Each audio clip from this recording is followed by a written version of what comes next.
ಇದೆಲ್ಲದರ ಜೊತೆಗೆ ಸಿಬಿಐ ಹತ್ರನೂ ಕೂಡ ಒಂದಷ್ಟು ರಣತಂತ್ರಗಳಿದೆ. ಯಾಕಂದರೆ ಸಿಬಿಐ ಹಲವಾರು ಪ್ರಶ್ನೆಗಳನ್ನು ಸಿದ್ಧ ಮಾಡಿಕೊಂಡೇ ಇದೆ. ಡಿ ಕೆ ಶಿವಕುಮಾರ್ ಅವರನ್ನ ಕೆಡವಲಿಕ್ಕೆ ಸಿಬಿಐ ರಣತಂತ್ರ ಏನು, ಯಾವ್ಯಾವ ವಿಷಯಗಳನ್ನು ಇಟ್ಕೊಂಡು ಕೂತ್ಕೊಂಡಿದೆ ಸಿಬಿಐ ನಿಜಕ್ಕೂ ಪತ್ತೆ ಹಚ್ಚಿರುವಂಥ ಡಿ ಕೆ ಶಿಯ ಅಕ್ರಮ ಆಸ್ತಿ ಎಷ್ಟು? ಹಾಗಾದರೆ ಸಿಬಿಐ ಪ್ರಕಾರ ಡಿ ಕೆ ಶಿ ಶಾಸಕ ಸ್ಥಾನಕ್ಕೆ ಕುತ್ತೇನಾದರೂ ಬರುತ್ತಾ?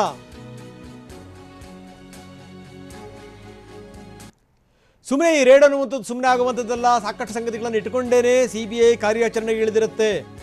ಡಿ ಕೆ ಶಿವಕುಮಾರ್ ವಿರುದ್ಧ ಆದಾಯ ಮೀರಿ ಆಸ್ತಿ ಗಳಿಕೆಯ ಕೇಸ್. ಡಿ ಕೆ ಶಿವಕುಮಾರ್ ನೀಡಿರುವಂಥ ಪ್ರತಿ ಲೆಕ್ಕವನ್ನು ಕೂಡ ಸಿಬಿಐ ಪರಿಶೀಲಿಸುತ್ತೆ. 1989ರಿಂದ ಡಿ ಕೆ ಶಿವಕುಮಾರ್ ಶಾಸಕರಾಗಿ ಸೇವೆ ಸಲ್ಲಿಸ್ತಾ ಇದ್ದಾರೆ. ನಿರಂತರವಾಗಿ ಆಯ್ಕೆ ಆಗ್ತಾನೆ ಬರ್ತಾ ಇದ್ದಾರೆ. ಆಗ ಸಲ್ಲಿಸಿದಂಥ ಆದಾಯದ ವಿವರದಿಂದ ಪ್ರತಿ ವರ್ಷದ ಪರಿಶೀಲನೆ, ಎಷ್ಟು ಆದಾಯ ಇತ್ತು, ಎಷ್ಟು ಪ್ರಮಾಣದಲ್ಲಿ ಜಾಸ್ತಿ ಆಯಿತು, ಏನು ಎತ್ತ ಎಲ್ಲದೂ ಕೂಡ ದಾಖಲೆಗಳಲ್ಲಿ 74,93 ಲಕ್ಷ ರೂಪಾಯಿ ಆದಾಯ ಮೀರಿ ಆಸ್ತಿ ಪತ್ತೆಯಾಗಿದೆ. ಐಟಿ ಇಡಿ ವಶದಲ್ಲಿರೋ ದಾಖಲೆಗಳಲ್ಲಿ ಆದಾಯ ಮೀರಿದಂಥ ಆಸ್ತಿ ಪತ್ತೆಯಾಗಿದೆ. 74,93 ಲಕ್ಷ. ಈ ಬಗ್ಗೆ ಡಿ ಕೆ ಶಿವಕುಮಾರ್ ಕುಟುಂಬದ ಪ್ರತಿ ಸದಸ್ಯರನ್ನು ಕೂಡ ಸಿಬಿಐ ಪ್ರಶ್ನೆ ಮಾಡುತ್ತೆ. ಇನ್ನು ಡಿ ಕೆ ಶಿವಕುಮಾರ್ ಅವರ ಪುತ್ರಿಯ ವಿವಾಹಕ್ಕೆ ಅಂತ ತೆಗೆದುಕೊಂಡಿರುವಂಥದ್ದು, ಇನ್ನು ವಿವಾಹ ಆಗಿಲ್ಲ, ಎಂಗೇಜ್ಮೆಂಟ್ ಮಾತ್ರ ಆಗಿದೆ, ಆದರೆ ಮುಂದೆ ಮದುವೆ ಆದರೆ ಬೇಕಾಗತ್ತೆ ಅಂತ ತೆಗೆದುಕೊಂಡಿರುವಂಥ ಒಡವೆಗಳೇನಿದೆ ಆ ಒಡವೆಗಳ ಬಗ್ಗೆನೂ ಕೂಡ ಪ್ರಶ್ನೆಗಳು ಬರ್ತವೆ. ನಿವೇಶನಗಳು, ರಿಯಲ್ ಎಸ್ಟೇಟ್ ಹೂಡಿಕೆಗಳು, ಎಲ್ಲ ವಿವರಗಳನ್ನು ಕೂಡ ಕೇಳುತ್ತೆ. ಎಫ್ಐಆರ್ನಲ್ಲಿರೋ 74,93 ಲಕ್ಷ ರೂಪಾಯಿ ಹೊರತುಪಡಿಸಿಯೂ ಕೂಡ ತನಿಖೆ ಆಗಬಹುದು. ತನಿಖೆ ಮುಗಿಯೋ ಹೊತ್ತಿಗೆ ಈ ಮೊತ್ತ ಇನ್ನಷ್ಟು ಹೆಚ್ಚಾದರೂ ಕೂಡ ಆಶ್ಚರ್ಯ ಇಲ್ಲ. ಎಲ್ಲದಕ್ಕೂ ಕೂಡ ಕೌಂಟರ್ ಚೆಕ್ ಮಾಡುತ್ತೆ ಸಿಬಿಐ. ಮಾಹಿತಿ ಕೊಡಬಹುದು, ಬಿಲ್ಗಳು ಕೊಡಬಹುದು, ಮತ್ತೆ ಕೌಂಟರ್ ಚೆಕ್ ಶುರುವಾಗುತ್ತೆ. ಜಲಸಂಪನ್ಮೂಲ ಇಂಧನ ಇಲಾಖೆಯಿಂದಲೂ ಕೂಡ ಮಾಹಿತಿನ ಸಂಗ್ರಹಿಸಬಹುದು. ಎಲ್ಲೆಲ್ಲಿ ವಸ್ತುಗಳನ್ನು ಖರೀದಿ ಮಾಡಿದ್ರೆ ಅದರ ರೇಟ್ ಎಷ್ಟು, ಏನು ಎತ್ತ, ಅದರ ಬಗ್ಗೆನೂ ಕೂಡ ತನಿಖೆ ಮಾಡಬಹುದು. ಬಿಜೆಪಿ ಅಧಿಕಾರದಲ್ಲಿರೋದ್ರಿಂದ ಮಾಹಿತಿ ಸಂಗ್ರಹ ಅನ್ನುವಂಥದ್ದು ಬಹಳ ಸುಲಭ ಆಗುತ್ತೆ. ಹೀಗಾಗಿನೇ ಆದಾಯ ಮೀರಿ ಆಸ್ತಿ ಗಳಿಕೆಯ ಕೇಸಿನಿದೆಯಲ್ಲ ಡಿ ಕೆ ಶಿವಕುಮಾರ್ ಅವರದು, ಅದಕ್ಕೆ ಬಹಳಷ್ಟು ಮಹತ್ವ ಬಂದಿದೆ. ಸಿಬಿಐ ಪ್ರತಿ ಲೆಕ್ಕವನ್ನು ಕೂಡ ಪರಿಶೀಲನೆ ಮಾಡುತ್ತೆ, ಪ್ರತಿ ವಿವರಗಳನ್ನು ಕೂಡ ಕಲೆ ಹಾಕುತ್ತೆ, ಪ್ರಶ್ನೆಗಳ ಮೇಲೆ ಪ್ರಶ್ನೆಗಳನ್ನು ಹಾಕುತ್ತೆ. 1989ರಿಂದ ಇಲ್ಲಿ ತನಕ ಶಾಸಕರಾಗಿರುವಂಥವರು ನೀವು ಕೊಟ್ಟಂಥ ದಾಖಲೆಗಳು, ನಿಮ್ಮ ಆಸ್ತಿ ಪ್ರಮಾಣ ಎಷ್ಟು, ಏನು ಎತ್ತ ಅಂತ, ಅದನ್ನು ಮೀರಿ ಆಸ್ತಿ ಹೆಂಗೆ ನೀವು ಮಾಡಿದ್ದೀರಿ ಅನ್ನುವಂಥ ಪ್ರಶ್ನೆ ಹಾಕುತ್ತೆ. ಬರೀ ಇದ್ರ ಬಗ್ಗೆ ಮತ್ತೆ ರಮೇಶ್ ನಮ್ಮೊಂದಿಗೆ ಈಗ ನೇರ ಸಂಪರ್ಕದಲ್ಲಿದ್ದಾರೆ. ರಮೇಶ್, ಭಾಳ ಗಮನಿಸಬೇಕಾದಂಥ ಸಂಗತಿ, ಬಹಳಷ್ಟು ರಣತಂತ್ರಗಳನ್ನು ಹೆಣೆದುಕೊಂಡೇ ಸಿಬಿಐ ಕೂತ್ಕೊಂಡಿದೆ, ಸಾಕಷ್ಟು ವಿವರಗಳನ್ನು ಕಲೆ ಹಾಕಿದೆ. 84ರಿಂದ ಇಲ್ಲಿ ತನಕ ಶಾಸಕರಾಗಿ ಆಯ್ಕೆ ಆಗ್ತಾ ಇದ್ದೀರಿ. ಆವಾಗ ನೀವು ಘೋಷಣೆ ಮಾಡಿದಂಥ ಆಸ್ತಿ ಎಷ್ಟು, ಈಗ ಘೋಷಿಸಿರುವಂಥ ಆಸ್ತಿ ಎಷ್ಟು, ಅದಕ್ಕೂ ಇದಕ್ಕೂ ಇರುವಂಥ ವ್ಯತ್ಯಾಸ ಏನು? ಕಳೆದ ಬಾರಿ ನಾನು ಇಂಟರ್ವ್ಯೂ ಮಾಡ್ತಿರುವಂಥ ಸಂದರ್ಭದಲ್ಲಿ ರಮೇಶ್ ನಮ್ಮ ಗಮನಕ್ಕೆ ತರ್ತಾ ಇದ್ದೀನಿ, ನಾನು ಪ್ರಶ್ನೆ ಕೇಳಿದೆ, ಇಷ್ಟೊಂದು ದೊಡ್ಡ ಮೊತ್ತದ ಆಸ್ತಿ ಹೆಂಗೆ ಬಂತು ಅನ್ನುವಂಥ ಪ್ರಶ್ನೆ ಕೇಳಿದೆ. ಆವಾಗ ಅವ್ರು ಹೇಳಿದ್ದಿರು ಅಂದರೆ, ಯಾವುದೋ ಕಾಲದಲ್ಲಿ ನಾವು ತೊಗೊಂಡಿರ್ತೀವಿ, ಅದು ಈಗ 1/10 ಪಟ್ಟು ಜಾಸ್ತಿ ಆಗಿರುತ್ತೆ. ನೀವು ಹೊಸದನ್ನೇನಾದರೂ ನೀವು ತೊಗೊಂಡ್ಬಿಟ್ರೆ, ಲೆಕ್ಕಕ್ಕೆ ತೊಗೊಂಡ್ಬಿಟ್ರೆ ಗತಿ ಏನಾಗಬೇಕು? ಆವಾಗ ತೊಗೊಂಡಿರ್ತೀವಲ್ಲ ನಾವು, ಅದರದ್ದು ಮಾತ್ರ ಹಿಡಿಬೇಕು ಅನ್ನುವಂಥ ಮಾತನ್ನು ಡಿ ಕೆ ಶಿವಕುಮಾರ್ ಹೇಳಿದರು. ಆದರೆ 74,93 ಲಕ್ಷ ನೀವು ಆದಾಯವನ್ನು ಮೀರಿ ಆಸ್ತಿಯನ್ನು ನೀವು ಸಂಪಾದನೆ ಮಾಡಿದ್ದೀರಿ ಎನ್ನುವಂಥ ಆರೋಪವನ್ನು ಡಿ ಕೆ ಶಿವಕುಮಾರ್ ಎದುರಿಸ್ತಾ ಇದ್ದಾರೆ. ಅಂದರೆ ಸರಣಿ ಇದು ಮುಂದುವರಿಯುತ್ತೆ.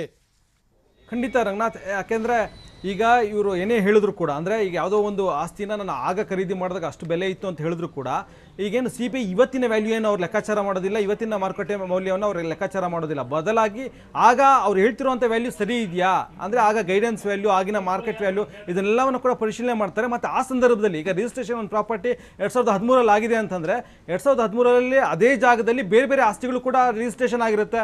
ಆ ರಿಜಿಸ್ಟ್ರೇಷನ್ ಆಗಿರೋ ವ್ಯಾಲ್ಯೂ ಏನು ಮತ್ತು ಇವ್ರು ತೋರಿಸಿರುವಂಥ ವ್ಯಾಲ್ಯೂ ಏನು ಅದನ್ನು ಕಂಪೇರ್ ಮಾಡ್ತಾರೆ. ಒಂದು ವೇಳೆ ಅದನ್ನು ಕಡಿಮೆ ತೋರಿಸಿದ್ರೆ ಆಗ ಆ ಏನು ವ್ಯತ್ಯಾಸ ಏನು ಬರುತ್ತೆ, ಆ ವ್ಯತ್ಯಾಸದ ಹಣ ಆದಾಯ ಮೀರಿದ ಆಸ್ತಿ ಅಂತೇಳಿ ಸಿಬಿಐ ಕನ್ಸಿಡರ್ ಮಾಡ್ಬೋದು. ಹೀಗಾಗಿ ಸಿಬಿಐ ಹೊಸ ಮಾರ್ಕೆಟ್ ವ್ಯಾಲ್ಯೂನ ಕನ್ಸಿಡರ್ ಮಾಡಲ್ಲ, ಬದಲಾಗಿ ಹಳೆ ಮಾರ್ಕೆಟ್ ವ್ಯಾಲ್ಯೂನ ಕನ್ಸಿಡರ್ ಮಾಡ್ಬೋದು.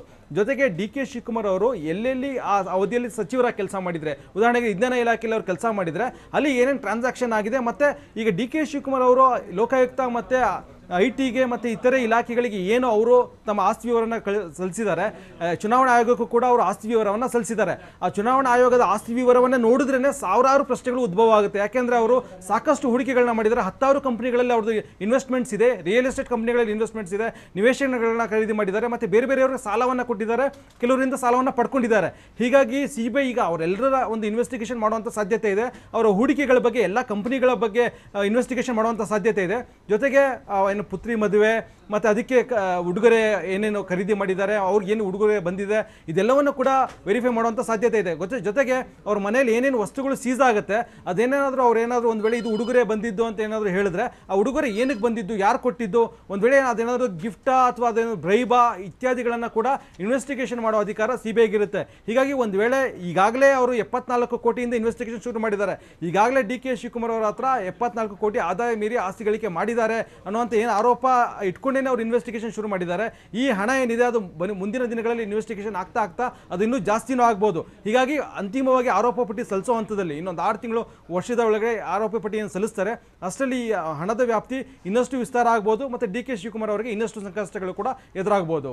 ಓಕೆ, ಇದೆಲ್ಲದರ ಜೊತೆಗೆ 89ರಿಂದ ಇಲ್ಲಿ ತನಕ ಆಸ್ತಿ ಎಷ್ಟಿತ್ತು ಏನು ಎತ್ತ ಅಂತಕ್ಕಂದ್ರೆ ಅವರೇ ಘೋಷಣೆ ಮಾಡಿರುವಂಥ ಆಸ್ತಿ ಇದೆಯಲ್ಲ, ಆ ಆಸ್ತಿಯ ಪ್ರತಿ ವಿವರಗಳನ್ನು, ಪ್ರತಿ ಲೆಕ್ಕಾಚಾರಗಳನ್ನು ಕೇಳ್ತಾ ಬರುತ್ತೆ ಅನ್ನುವಂಥ ಮಾತನ್ನು ತಾವು ಹೇಳ್ತಾ ಇದ್ರಿ. ಅಂದರೆ ಈಗ ನೋಡಿ, ಈಗ BJP ಸರ್ಕಾರನೇ ಇದೆ, ಹೀಗಾಗಿ ದಾಖಲೆಗಳನ್ನು ಕೂಡ ಪಡೆಯುವಂಥದ್ದು ಅತ್ಯಂತ ಸುಲಭ ಆಗುತ್ತೆ. ಹೀಗಾಗಿ ಹೆಚ್ಚೆಚ್ಚು ದಾಖಲೆಗಳು ಕೂಡ ಅಧಿಕಾರಿಗಳ ಕೈಗೆ ಬರಬಹುದು, ಇನ್ನು ಹೆಚ್ಚೆಚ್ಚು ಸಂಕಷ್ಟವನ್ನು ಕೂಡ ಅದು DKಗೆ ತರಬಹುದು ಅಂತ. ಖಂಡಿತ ರಂಗನಾಥ್, ಇಲ್ಲಿ ಒಂದು ಇಂಟ್ರೆಸ್ಟಿಂಗ್ ಅಂಶ ಏನಂತಂದ್ರೆ, ಒಂದು ವೇಳೆ ಏನಾದರೂ ರಾಜ್ಯದಲ್ಲಿ JDS ಸರ್ಕಾರನೋ ಅಥವಾ ಕಾಂಗ್ರೆಸ್ ಸರ್ಕಾರನೋ ಸಮ್ಮಿಶ್ರ ಸರ್ಕಾರನೋ ಇದ್ದಿದ್ದರೆ DK ಶಿವಕುಮಾರ್ ವಿರುದ್ಧ CBI ತನಿಖೆಗೆ ರಾಜ್ಯ ಸರ್ಕಾರ ಅನುಮತಿನೇ ಕೊಡ್ತಾ ಇರಲಿಲ್ಲ. ಈಗ ನೀವು ಅದನ್ನು ಗಮನಿಸಬೇಕು. ಈಗ ನೋಡಿ, 2019 ಏನು ಸೆಪ್ಟೆಂಬರ್ 9ನೇ ತಾರೀಕು ಒಂದು ಪತ್ರ ಬರೆಯುತ್ತೆ ED, ಅದನ್ನು ಆಧರಿಸಿ ರಾಜ್ಯ ಸರ್ಕಾರ ಇದು CBI ಇನ್ವೆಸ್ಟಿಗೇಷನ್ ಆಗಬೇಕು ಅಂತೇಳಿ ಅನುಮತಿ ಕೊಡುತ್ತೆ. ಒಂದು ವೇಳೆ ಅದೇ ಸಂದರ್ಭದಲ್ಲಿ ಏನಾದರೂ ಕಾಂಗ್ರೆಸ್ ಸರ್ಕಾರ ಇದ್ದಿದ್ರೆ ಅನುಮತಿ ಕೊಡ್ತಾ ಇರಲಿಲ್ಲ. ಅದೇ ರೀತಿ ಈಗ ಇನ್ವೆಸ್ಟಿಗೇಷನ್ ಸಂದರ್ಭದಲ್ಲಿ ಸರ್ಕಾರಿ ಅಧಿಕಾರಿಗಳಿಗೆ ಸಮನ್ಸ್ ಕೊಡಬಹುದು CBI.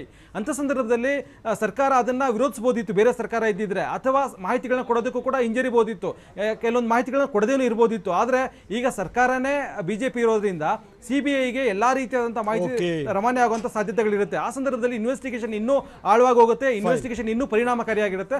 ಆ ಸಂದರ್ಭದಲ್ಲಿ DK ಶಿವಕುಮಾರ್ ಇನ್ನಷ್ಟು ಸಂಕಷ್ಟವನ್ನು ಎದುರಿಸಬೇಕಾಗುತ್ತೆ. ರಂಗನಾಥ್, ಧನ್ಯವಾದ ತಮ್ಮೆಲ್ಲ ಮಾಹಿತಿಗೆ.